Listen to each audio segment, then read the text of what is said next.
Yeah, I've stayed up there. Oh, is it nice? It's Is it very like nice. a hunting place or a... Well, no, it's like a house. It's like a it? regular house, Oh, but it's in a nice. hunting place. Yeah, yeah. Get it?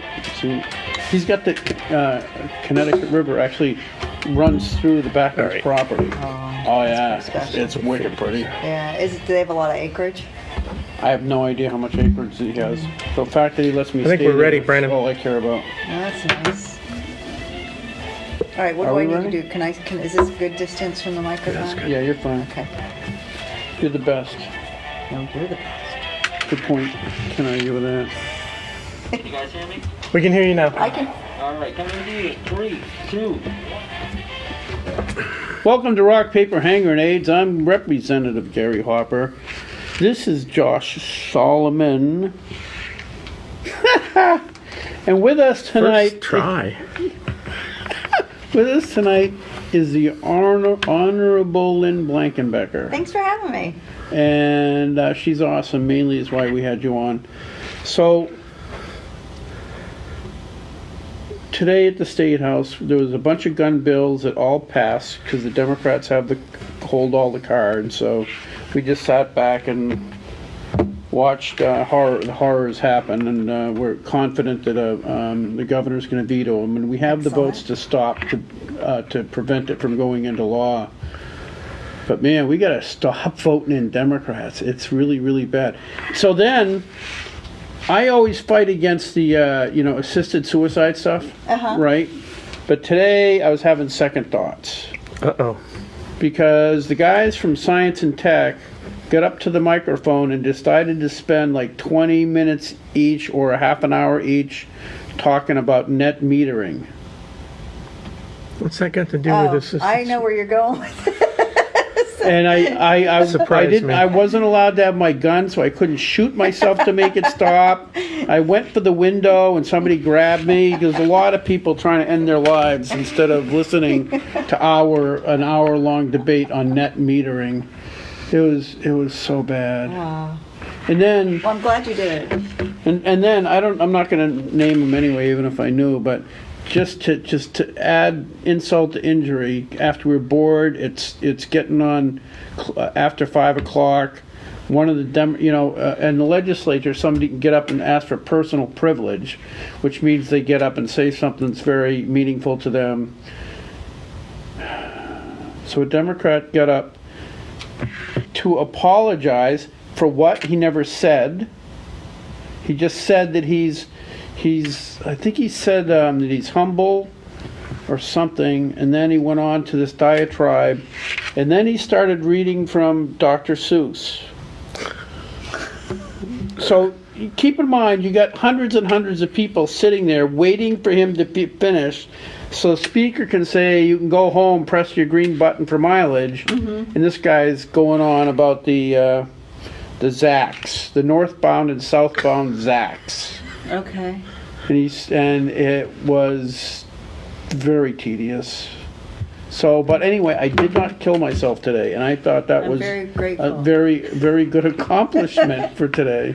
But, Very good, very good. Well, for the amount of money that you make, I would hope that it would not drive you to ending your life or, your public service. And thank you for well, what you actually, do if I was for us. actually making money, it might be, less, Right, a little bit You less might- tedious. You might enjoy If I- being there a little if bit more. If I knew I could actually had enough money to do something with it. Well, and I the don't- Massachusetts legislature pays. Yeah, they do. You can move down there. Yeah, I'm sure I'd get elected.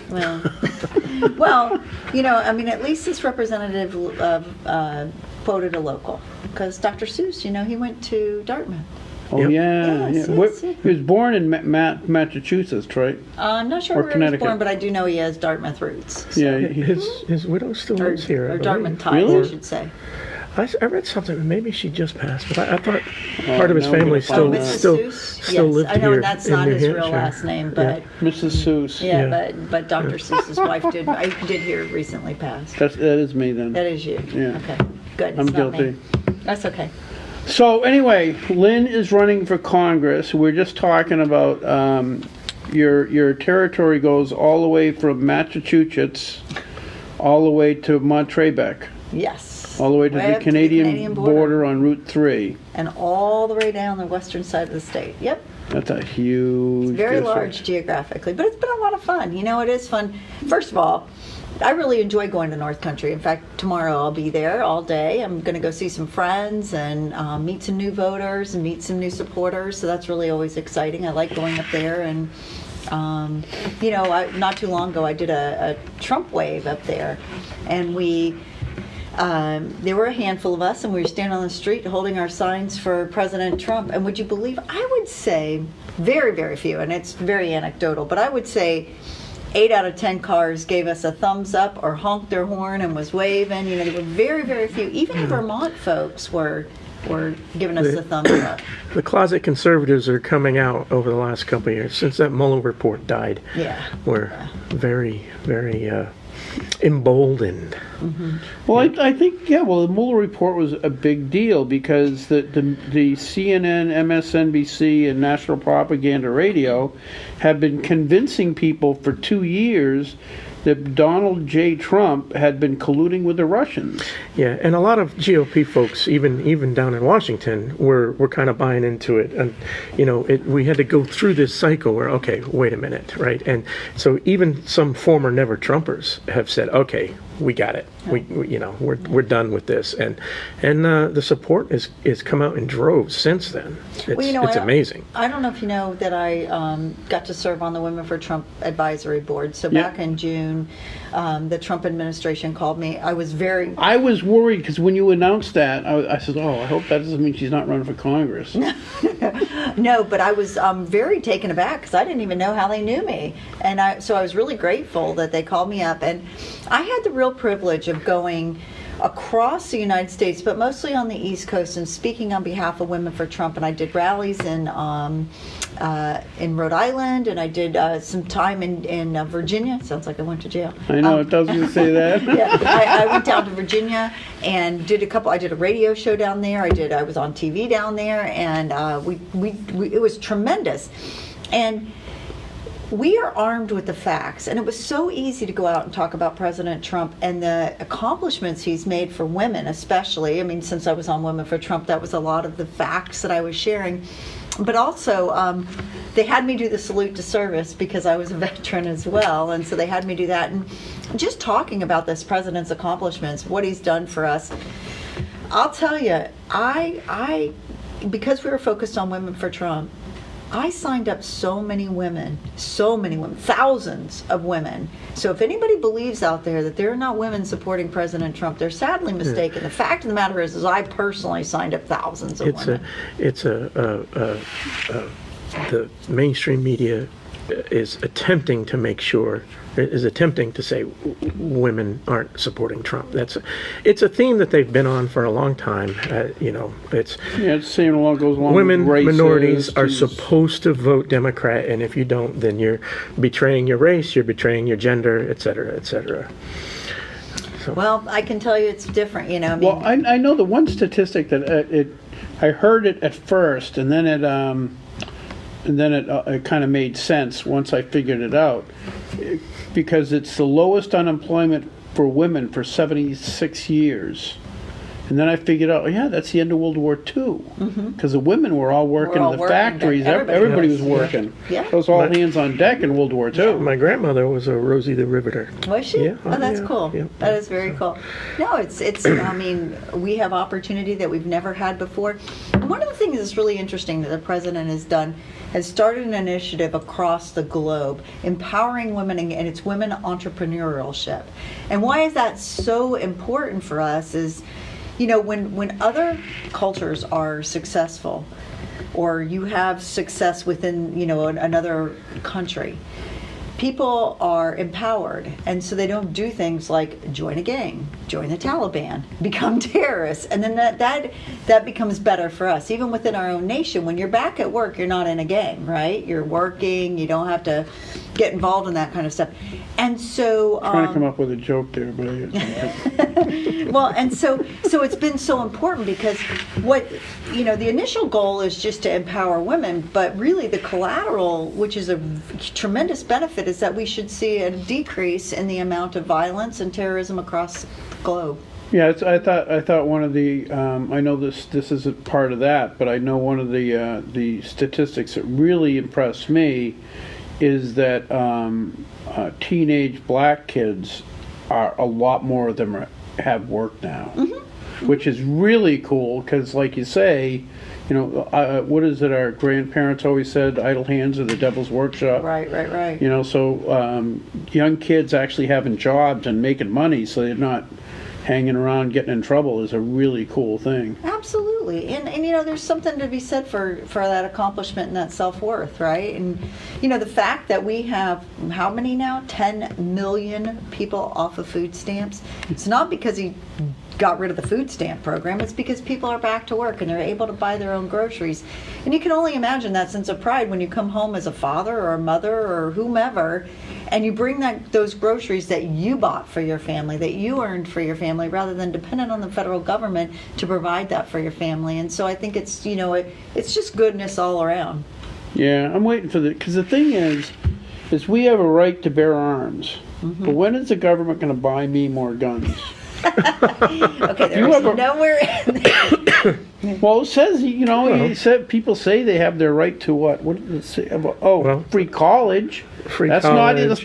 That's not free even in healthcare. the Constitution, right? Healthcare isn't a constitutional right. Healthcare is not in the Constitution, but guns are. But that doesn't So mean the if government has a we're vote. going to prioritize the one that's most constitutional. If the government's going to buy me anything, if I'm going to get anything free, free, it's going to it be should the be a things that gun. are on that list in the first 10 amendments. Right, guns. So, Free- so you're running against Ann Custer. Yeah. And you've got quite a resume. I see. You're a nurse.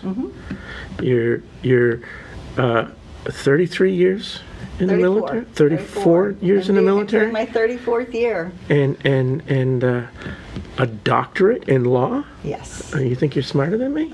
No. I know she's smart. No. I am just one of those people that has just been very fortunate. The great thing about being an American is we have a ton of opportunity. And when opportunity presents, either I was silly enough to take the opportunity or whatever. But no, I had these great opportunities and I was able to turn them into something that's for the greater good. So it's been really great. Yeah. So coming from a long line of Navy retirees, you're in the Navy. I am. Yep. But there's a mark on your military record that we got to kind of talk about before we move forward. Apparently, you spent some time in the Chair Force.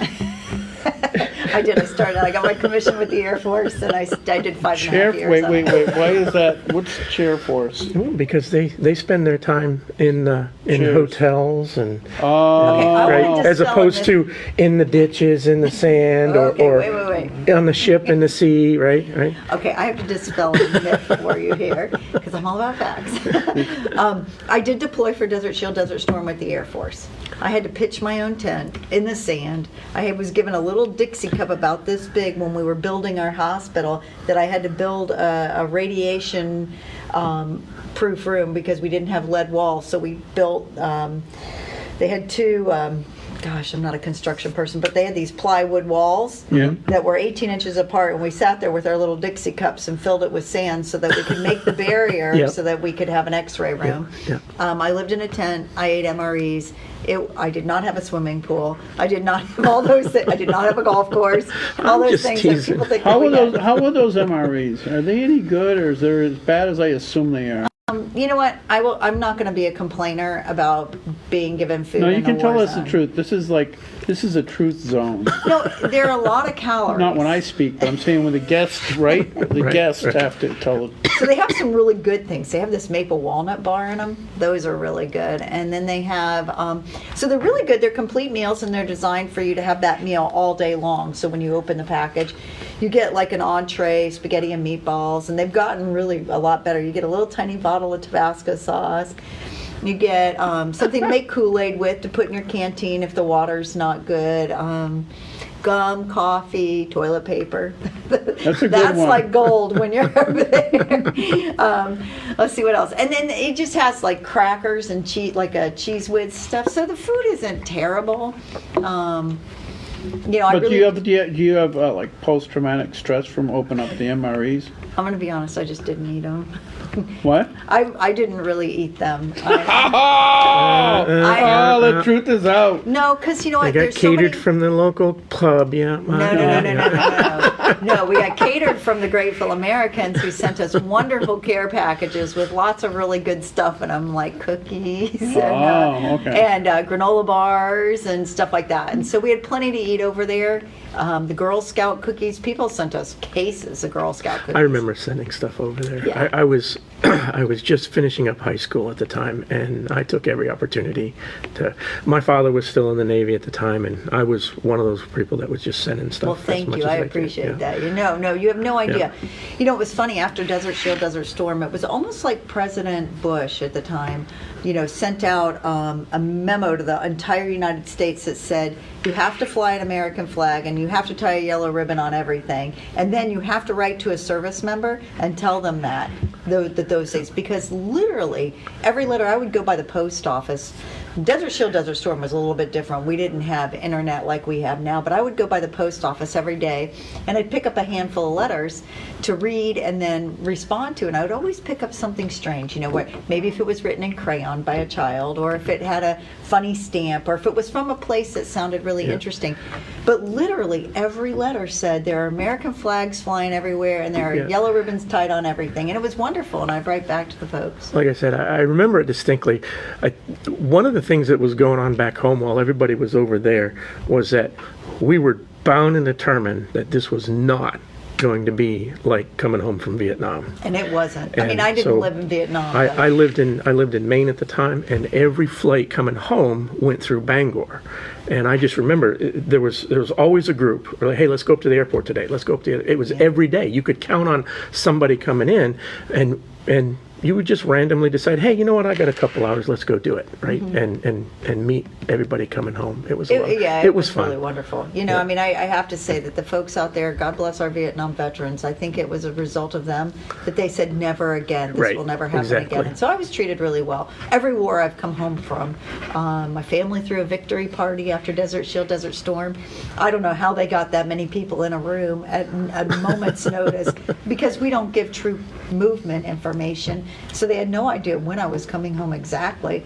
Some bakery was able to make a cake really quick, and it was really fun. So I think it's it's a lot different for us, and I'm grateful for that. I'm grateful America's healed enough. What about the people coming from Afghanistan? That's lasted so long. Now, when I came home from Afghanistan, it was different, because I flew home and I landed in Manchester at 9 o'clock at night. My family wasn't there, and I got in a cab and took a cab to my home in Concord.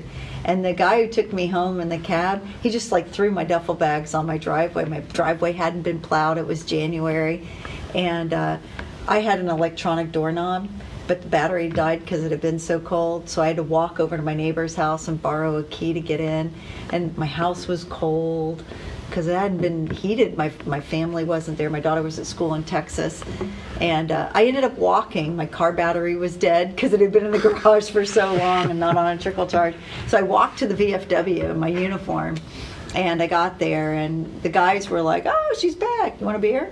It was, and then somebody gave me a ride home, and my house by that time had heated up and stuff, and they helped me get my car started, and it was different, but it wasn't awful. No, I mean, no, it wasn't like I got spit on. It wasn't. Exactly. It wasn't no. disrespectful. No, not by any Right. stretch of the imagination. No, Yeah. it was just different, and because I do think you're right, Gary. I think the nation's getting a little tired of this protracted and prolonged war.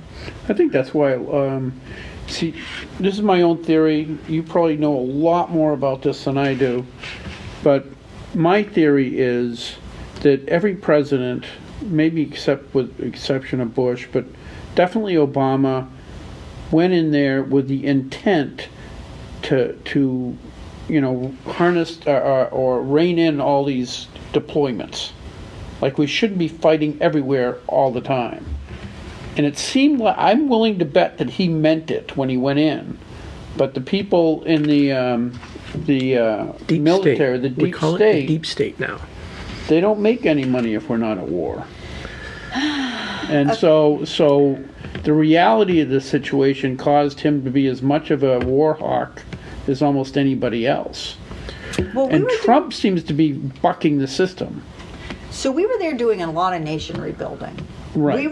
That was a very different, the mission was different. I'll just tell you my experience, and this is just one person's experience in the war, between serving under President Obama and serving under President Trump. I'll just talk about that. So, when I served under President Obama, I was in Afghanistan during that time. We were very culturally sensitive. We had to be very culturally aware. I was given a weapon. I was given 15 rounds of ammunition, and I was told that I couldn't load my weapon. Barney Fife. I was also told that if I lost one of my rounds, I would be court-martialed.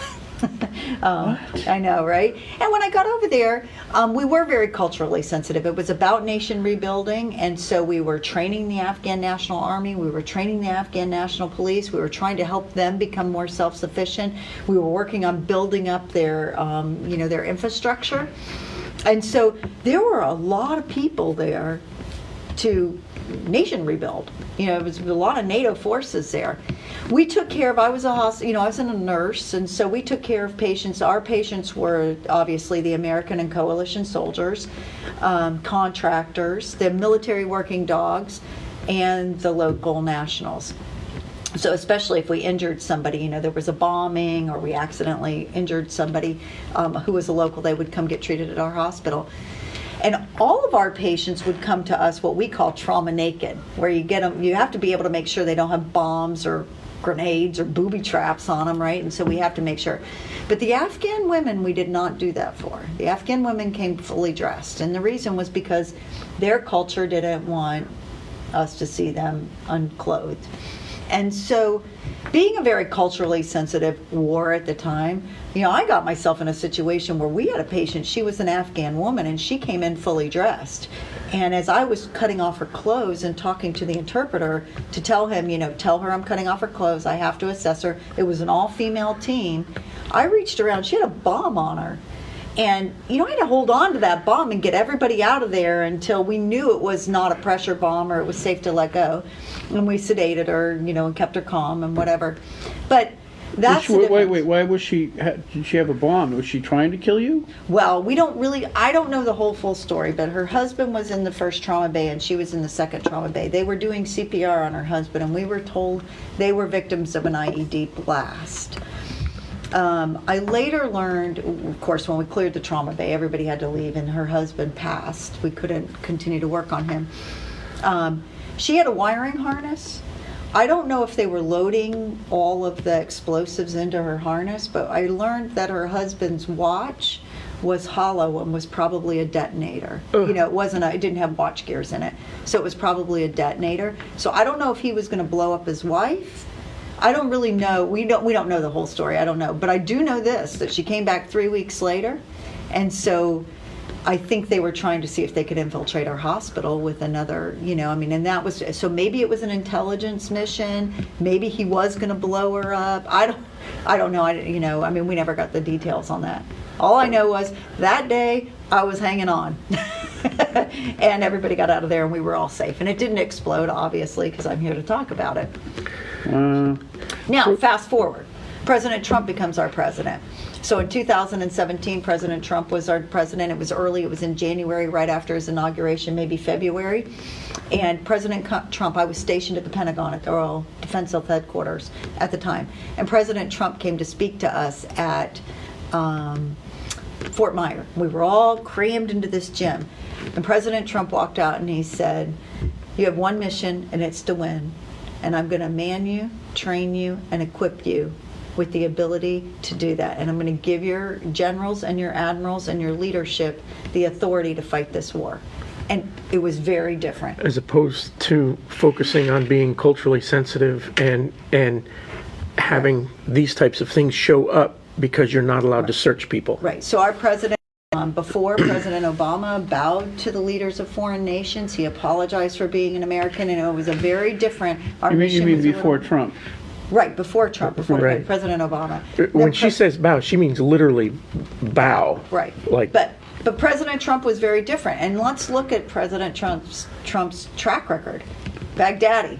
You know, he executed a flawless mission, not one drop of American blood shed for that mission. He went back in a month later and got the general, right? Again, another flawless mission. He's had a third flawless mission since. He's organized, he's a planner, he knows what he's doing, and he goes in and makes it happen. And things aren't expanding. If anything, he's being ridiculed for pulling people out of, say, Syria and whatnot. He's trying to end these things. Yeah. No, I agree. And I think that and I can't speak for the president. I'm not, I don't sit on those classified briefings with the president, but I will tell you that it's a very different military now. We have a different focus. The hospitals have turned more operational. We are really focusing more. What does that mean? More of our training is to support outside of the brick and mortar buildings that are here in the United States or on military bases, but that has been turned over to the Defense Health Agency, which is now an agency that runs all of that beneficiary care. Our job is to follow the soldiers into battle, and Right. and take care of them, in an operational, whether it's on sea or land or in the air. Right. So it's starting to change. You're not in the Marines. Well, but the Marines are attached to the Navy, and the Marines don't have a medical unit, so we have to be there for them.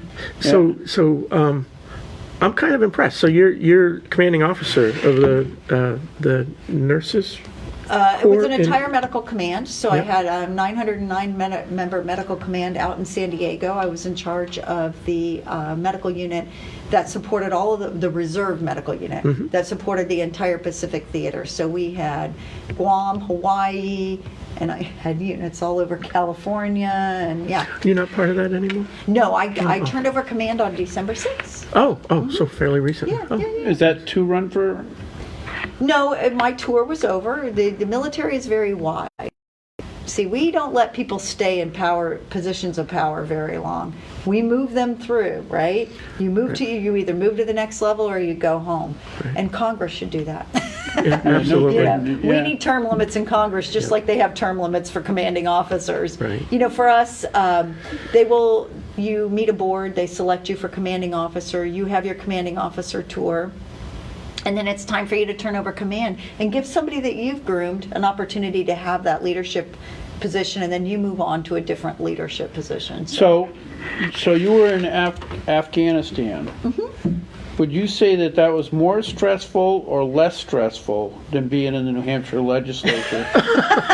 Depends on if you got a Republican or a Democrat majority. Because you served how many? 2 terms Two with me. terms. 2 terms with me. Yeah. Well, 1.5. I was picked up in a special in 2009. Oh. So I did 2009 to 2010. I won my regular election in 2010 and served till 2012. Okay. Yeah. All right. And then I got sent to the Pentagon, so that was the end of that. Yeah. But no, it's been good. I think that, we're well trained, we're well equipped. I think when we have leadership that really, supports us and backs us and has our six, I will tell you, I have served in war and in the military every president since Ronald Reagan. Right. Right? So I deployed it. You don't look old enough, by the way, to have done that. Did you start when you were 5? No. So I served under Ronald Reagan, both the Bushes, the Clintons. I was in the military during that, all of that, right? And when President Trump, this last rally, when I was very close to him, like geographically very close to him. And when he walked out to the podium, and he stood there, I turned to the man next to me. I literally had tears in my eyes, and I went, "That's my commander-in-chief." I have never had that feeling before about a president. For the first time, and I wouldn't say that other presidents didn't have our back, but I never felt this overwhelming sense that President Trump cares so much about our military folks that he is going to, the things he's done That's to one thing support that us. really, really sticks in the side of liberals is that his affection is genuine. Well, look at what happened. Prime Minister Modi, when the Prime Minister of India, when he was introducing President Trump at the Houston rally months ago, He stood up, I think it was 25 minutes, and he talked about President Trump and how President Trump shared with him about his family and his love of his country. And he said, I can tell you unequivocally, President Trump loves America. That came from an independent source. That did not come from somebody. There was a lot of Indian people of Indian descent at that in rally Houston, too. yes. At They have a Houston. large population there. And then later, Netanyahu, Benjamin Netanyahu, he got on TV when he was talking about Another that Israel. very genuine world leader that I've always admired. Well, he was talking about that new Israel deal that between Israel and the Palestinians, and he was talking about that, and he was saying, I am just every day humbled and amazed at President Trump's ability to get stuff done. And he said, this is for the first time our region, a world leader has been able to bring some sort of peace, comfort, and negotiation to our region. And I thought, these are two independent people that are having these conversations. So all those folks out there who think that the rest of the world sees America as an embarrassment because of our president, I'm just not seeing it. I mean, Well, no, I don't see happening. that whole thing, if you're paying attention, would be blown out of the water just by his negotiation with the NATO. Yeah. Oh, yeah. Definitely. So he goes in because he's a negotiator. So he goes in. So I don't think we really necessarily need NATO anymore, which scared the heck out of all the. It the forces bean co- everybody to the it's like, table. Wait a second. Wait a second. That's What do his you mean? style. That's Yeah. exactly. He did exactly what he intended to do Yeah. with that. Is to get everybody to heighten their senses about, okay, I got to talk to this guy or else I'm going to lose something. Right. Right. Yeah. Which forced them to the table. And I think yes, there are elitist globalist leaders that think he's a bull in a china shop, but we really need a bull in the china shop. Sometimes you do, I mean, I've had all kinds of leaders in the military, having served 36 years, and like I said, our leaders change every 2 years. You filter through a lot of leaders, and I've seen people with every kind of leadership style imaginable. I've seen people that are rough around the edges, maybe not the best of communicators when it comes to how they get their message out. But I will tell you, I have always looked at my leadership on mission accomplishment. Can they accomplish the mission, and can they get buy-in of the people? You got to think about what we do in the military. We send young men and women into battle. I mean, that's a pretty rough thing to do. We ask you to leave your families and whatever. And can they get everybody putting their oars in the water and rowing in the same direction? And can they do that in a way that accomplishes the mission? That's President Trump. Well, the other thing too is not just accomplishing a mission; it's knowing the value of human life. Mm-hmm. Okay, I'll give you an example. You go back to World War One, right? Mm-hmm. In World War One, there was, I forget which battle it was. It doesn't really matter. A lot of them are very similar. They bombed the Germans for days, assuming that they had weakened them. They sent a wave of English soldiers across no man's land. They got wiped out. Because, wow, that didn't work. Let's do it again. And they sent another wave, and they got wiped out. 20-something thousand kids, because they're kids, and it seems like Trump really gets it and really doesn't want to have a mission unless it's necessary for the security of the United States of America, where somebody's child is going to be taken out. Oh yeah, definitely. I mean, when I first started campaigning in October, that was right when that little skirmish was going on with Syria and the Kurds and Turkey, and there was this, and people were saying to me, Lynn, how can you live with yourself? You're supporting the president, and he's got Kurdish blood on his hands. And I kept saying, our president knows more than what we know right now, and I have full faith and confidence that our president has aligned himself with leaders that are giving him good intelligence, and there is something more to this story that we don't know about. And what happened 2 weeks later? He had to get in there to get to Baghdadi. If we had been in a conflict with Turkey, we never would have gotten in that airspace to go take out Baghdadi. He knew he was going to be there, and he knew and he got there, and it was so precise, and it was so perfectly executed, and he got out, and there weren't any civilian lives lost, except for what Baghdadi took with him, and and American lives were spared. And that, to me, is, we didn't have a repeat of Benghazi. Well, the other We didn't have thing, another failed mission. the other thing when we took out Soleimani, right? I didn't. I learned this. I don't have secret information, but when he took out Soleimani, it was timed so perfectly that there was, I assume it's CIA or Special Forces, were on that scene within a few minutes and grabbed all the cell phones and everything else and took off. Took off with the intel. Yeah. That is amazing. That was one of those things. It's like you said. What's going on in his daily intelligence briefings is not something that the mainstream media has access to. Nor should they. But they criticize him for moves that he makes, not understanding that he's made decisions, or decisions have been made months in advance, right? The Baghdadi thing was planned for months, right? And that whole troop withdrawal was part of the process of drawing him out. The same thing with Soleimani. The media saw it as, oh, this is a retaliation for something that happened last Friday, right? But Soleimani and that process was put in place months before that as well.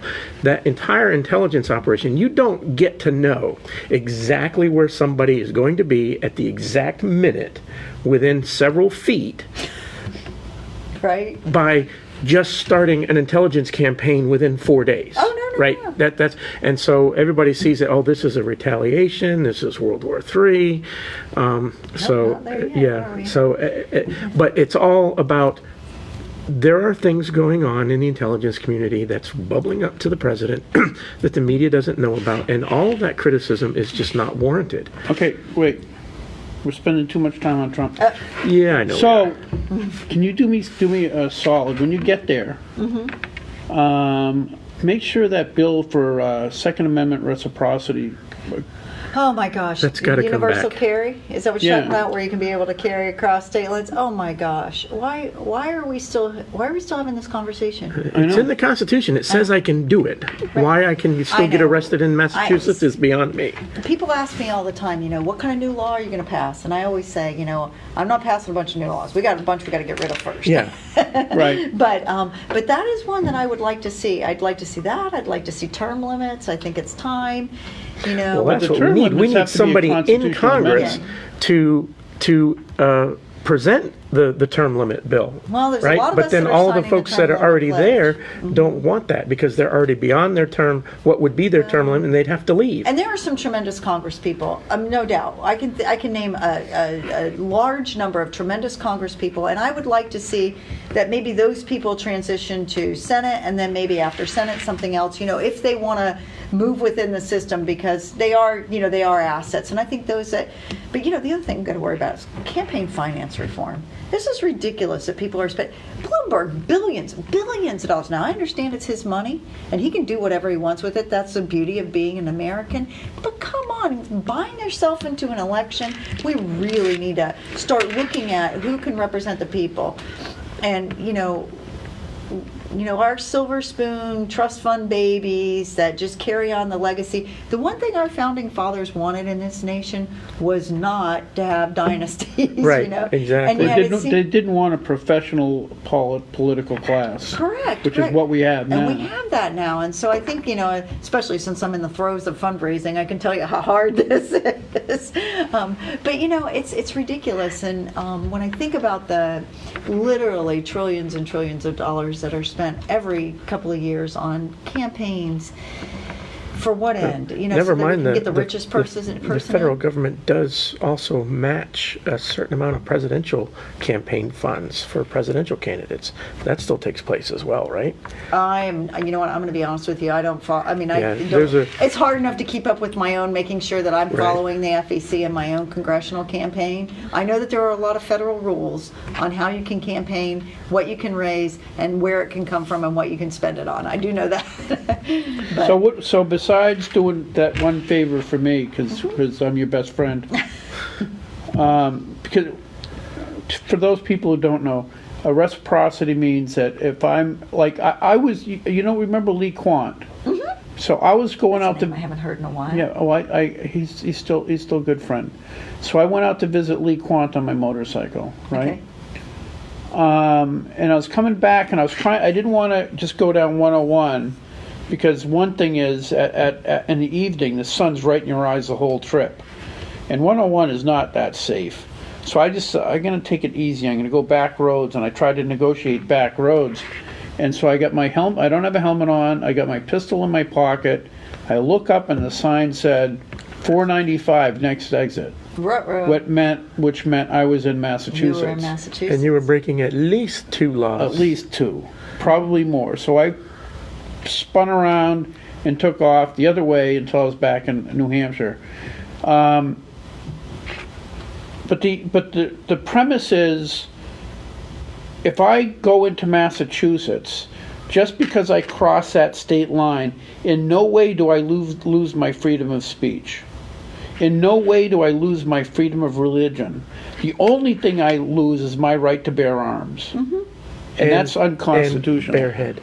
And barehead. Well, that's different. The helmet law. That's not. Yeah, you don't have a constitutional. I don't. right Yeah, that's not a constitutional thing. That's a New Hampshire you're thing. Right. You're but right. it has always bothered me because it's just not. It's not reasonable that I am not allowed to defend myself as soon as I cross the state line. Mm-hmm. Right, and that was an example, and I've done it myself, accidentally crossing over into Massachusetts from Seabrook, unintentionally, but I am automatically a criminal at that point.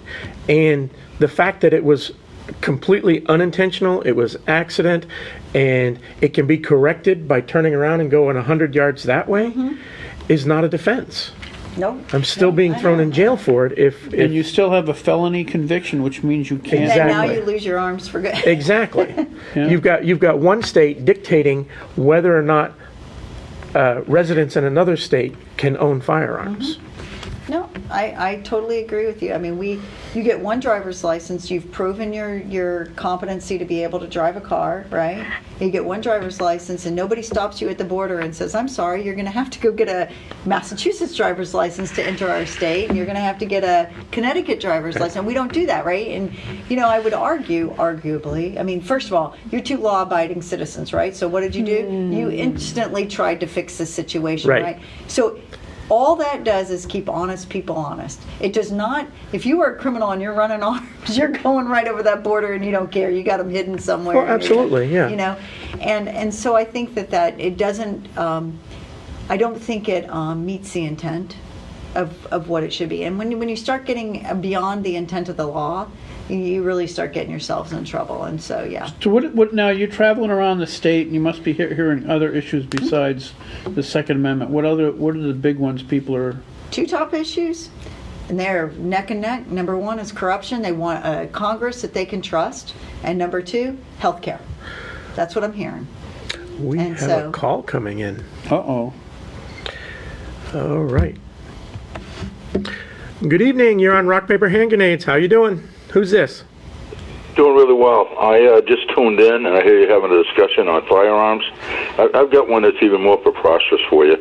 I was a volunteer teaching riflery at the Manchester Boys Club for like 10 years.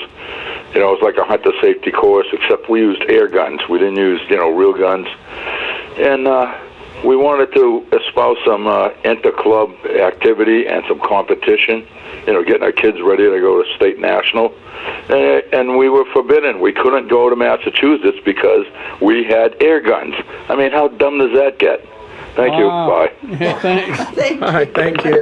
Wow. Wow, that's pretty bad. Now, I grew up in Massachusetts, and I used to take my 22 on the bus to go to school because I was in the rifle club. Yeah, back that in was the day. even I'm a little bit younger than you, but even I recall in high school folks coming to school with a rifle slung on their back because we had a rifle range in the basement of the main building. Yeah, a What, lot of kids at my school. It was in Pittsfield, Maine. Pittsfield, Maine. Yeah, but getting back to the 2 issues. Yeah, 2 issues. Okay. So corruption in our Congress, people were very upset about this impeachment charade that went on for so long. They're upset that we have a Congress that the president can't trust. Getting back to those missions, he couldn't have, even if he wanted to tell Congress, he couldn't because we have a Congress that leaks like a sieve. And so, he couldn't trust them. And so people are talking about the corruption, and they're done with it. They just want a Congress that's going to go work for the people. And that's one thing where we talked about my skill sets and, my experiences. After 34 years in the military, right? I have learned how to work with people regardless of the color of your skin, regardless if you're male or female. I don't even care what uniform you wear, Army, Navy, Air Force, Marine, Coast Guard. We all come together at the end of the day, and we do one thing, and that's support and defend the Constitution of the United States and the people that live in this country, because we all took an oath to do that. And if 1 million people in a uniform can do that, I certainly can join my brothers and sisters in arms who are starting to come and join, get into the Congress and work together, because for us, it's the same oath, just a different mission, and we're willing to go work for you guys. So that's number one, corruption. Number two, healthcare. And today, I don't know how you can send somebody to Congress without some sort of healthcare experience and expect them to work on healthcare reform. And I've been really blessed. I've had 34 years of healthcare delivery experience, healthcare law experience, healthcare legislation experience, healthcare policy development experience, healthcare, did I already say law? Yeah. I've done, my breadth and depth of healthcare experience is so expansive that I want to bring that to the Congress. I just met with Congressman Phil Rowe in the Doctors Caucus. He's from Tennessee, and they are so excited to have a nurse come in, because that caucus is only 13 people strong, and they're struggling so hard to bring healthcare reform to this nation. You know what the most trusted profession in this country is? Probably nursing. Nurses. Mm-hmm. Well, you can count on us, and I think that being able to add to that discussion so we can bring affordable, accessible, and quality health care to people, and that is not through Medicare for all. It doesn't work. Can I be devil's advocate for a Yes, second? be devil's advocate. So I was not one of the ones who jumped on board to fight against Romney because of Romney Care. Okay.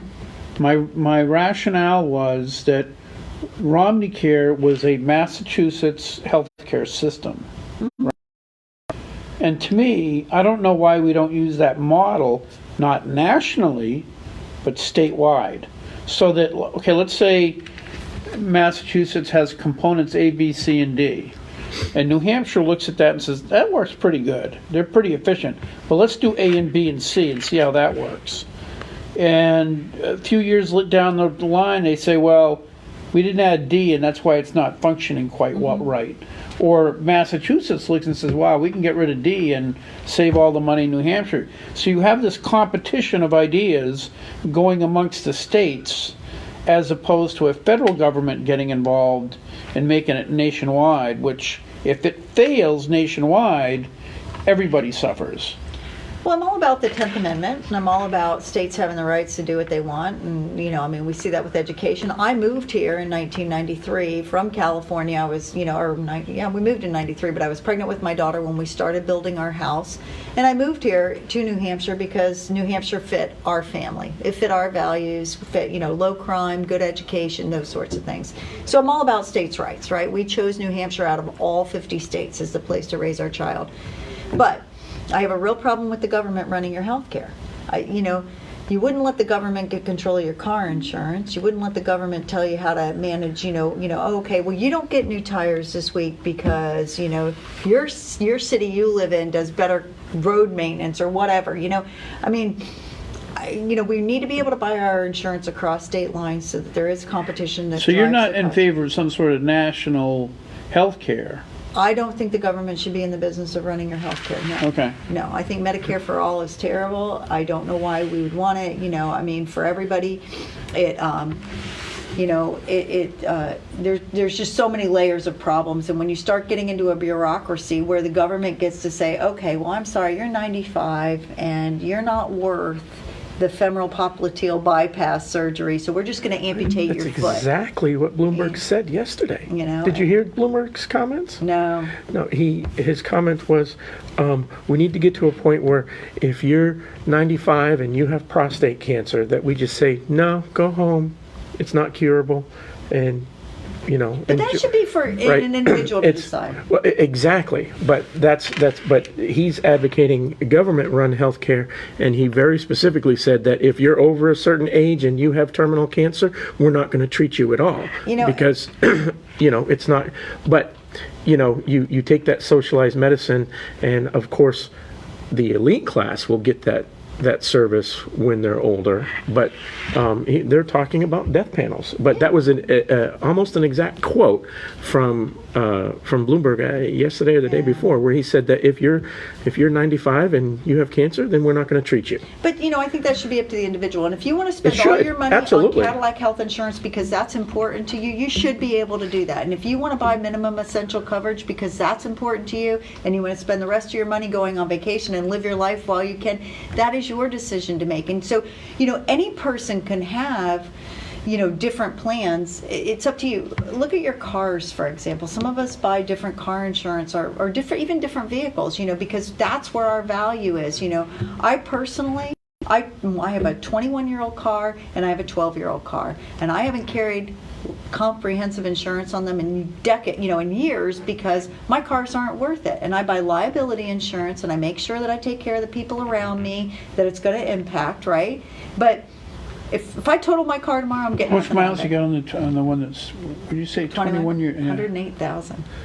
Really? You don't even drive it? It's a Gary's- convertible. Mine's a Gary's got 2000 you beat by a long And then shot. my other one's got 189,000 on No, it. you're not even close. No, my 2002 Tacoma's got 350,000 miles. God bless you. Yeah. Well, I can't afford a new one anyway. But, so. you know, Hey, I Lynn, mean- Lynn, we're running out Oh, of time. sorry. I want to make sure you have time to tell people how they can get on board the Lynn train. Oh, absolutely. So we have so much You call it exciting the Lynn stuff. train or No, we the call it Lynn? Team Lynn. Team Lynn. Team Lynn. And Team Lynn is in an exciting place right now. We are working really hard on fundraising. We can always use money. So if there's anybody out there that wants to write us a check, we'll take that.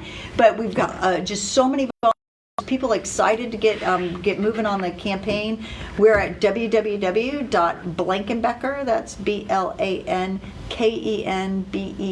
BLANKENBEKER.com. Just rolls right off the tongue. Yeah. And you know, and so we've got some tremendous endorsements coming out this week, but I can't spoiler alert them. So be looking, Do watch you our. mind if you tell people who definitely is endorsing you?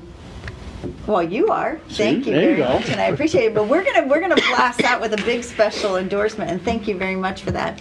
But we have so many. You know, we're gonna be sending out our endorsements coming out really soon. So follow us on Facebook. We're just at Lynne Blankenbeker for Congress. You can follow me on my private page at Lynn Ferrari Blankenbeker, or follow our website, blankenbeker.com, BLANKENBEKER.com. Well, her name is also, if you looked at the rock, paper, hand grenade post, there's a link to, well, her name's on there, so you can find her somehow.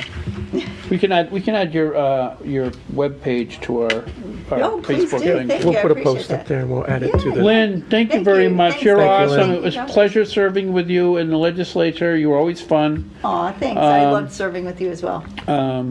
Josh. I know, I'm a pain in the butt. No, you should No, run no. for office.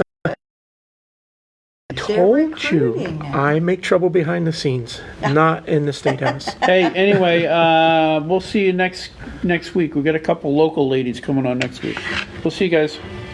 Thanks. Wow, that was a fast hour. You gotta change your name to Lynn.com or something. Right? Lynn. Okay, so I'll give you a little secret. Are we off the air? Yeah. Okay, we bought every single misspell it so that even I if know, people but misspell